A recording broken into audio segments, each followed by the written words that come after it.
બધા બાળકો મજામાં?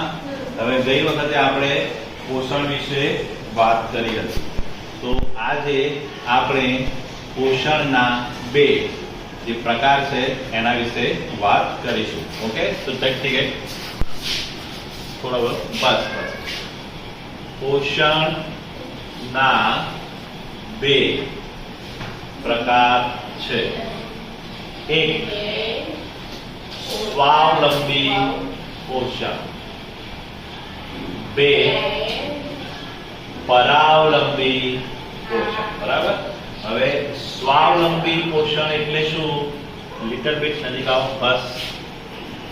કે પોતાનો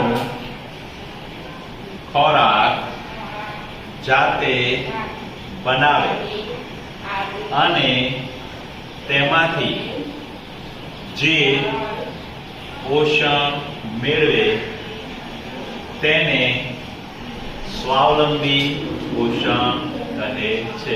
જેમ કે આ બધી વનસ્પતિ છે, એના તમે કોઈ ખાવા આપવા જાઓ છો, એ પોતાનો ખોરાક જાતે બનાવે છે. બરાબર.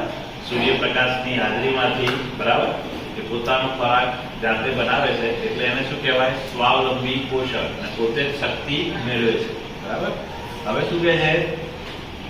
પરાવલંબી પોષણ એટલે કે પોતાનો ખોરાક, इसको नीचे लेकर देखो, પોતાનો ખોરાક જાતે ના બનાવે પણ બીજાએ બનાવેલા ખોરાકમાંથી પોષણ મેળવે તેને પરાવલંબી પોષણ કહે છે. ઓકે, જેમ કે વનસ્પતિ છે, એની ઉપર જાંબુ થયા છે, તો જાંબુ તોડીને તમે ખાઈ જાઓ, તો હવે જાંબુ તમે જાતે બનાવ્યા છે? નહીં, પણ વનસ્પતિએ જાતે બનાવ્યા, એમાંથી તમે લઈને ખાઈ લીધું, તો તમે શું કહેવાય? પરાવલંબી પોષણ.